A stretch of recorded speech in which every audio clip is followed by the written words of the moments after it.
住落嚟呢，我會同大家講解下有關中一自行收生嘅安排。我哋接受申請表格嘅日期係按教育局嘅安排，即係2026年1月2日至16日。申請表格呢，而家已經可以喺我哋學校網頁度下載啦。除咗報名表格之外，請大家預備以下嘅文件一併交嚟俾我哋。首先係教育局嘅中一自行分配學位申請表，小學4、5、6年級成績表副本，過往3年獎狀副本，申請人身份證明文件正本，例如身份證係用嚟交文件嘅時候核對資料嘅。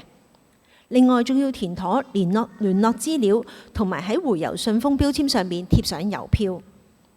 家長亦都可以透過中一派位電子平台遞交自行分配學位申請。詳情可以參閱教育局派嘅申請中一自行分配學位家長須知。面試日期我哋定喺2026年2月28日星期六。每一個申請嘅同學都會安排個別面試。面試時間大概7至8分鐘，不設小組形式面試，亦都唔需要見家長。交表嘅時候我會即時通知大家面試報到時間。由於申請者每年人數都好多，面試時間相當緊迫，唔可能安排更改面試時間。希望大家可以明白同體諒。同時希望大家合作，準時出席面試。如果唔能夠出席面試獲取到嘅機會會相當微。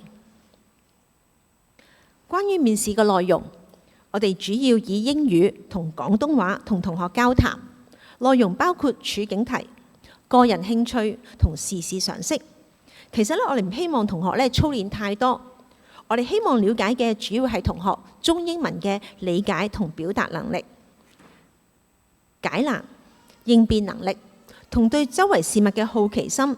如果操練太多表現得生硬機械，反而唔理想。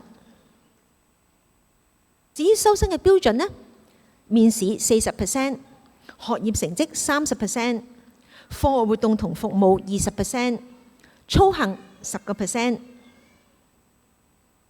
收生結果我哋會喺2026年3月31日以郵遞信件同埋電話形式通知正取學生家長，而最後結果就會連同教育局統一派位結果一併公佈。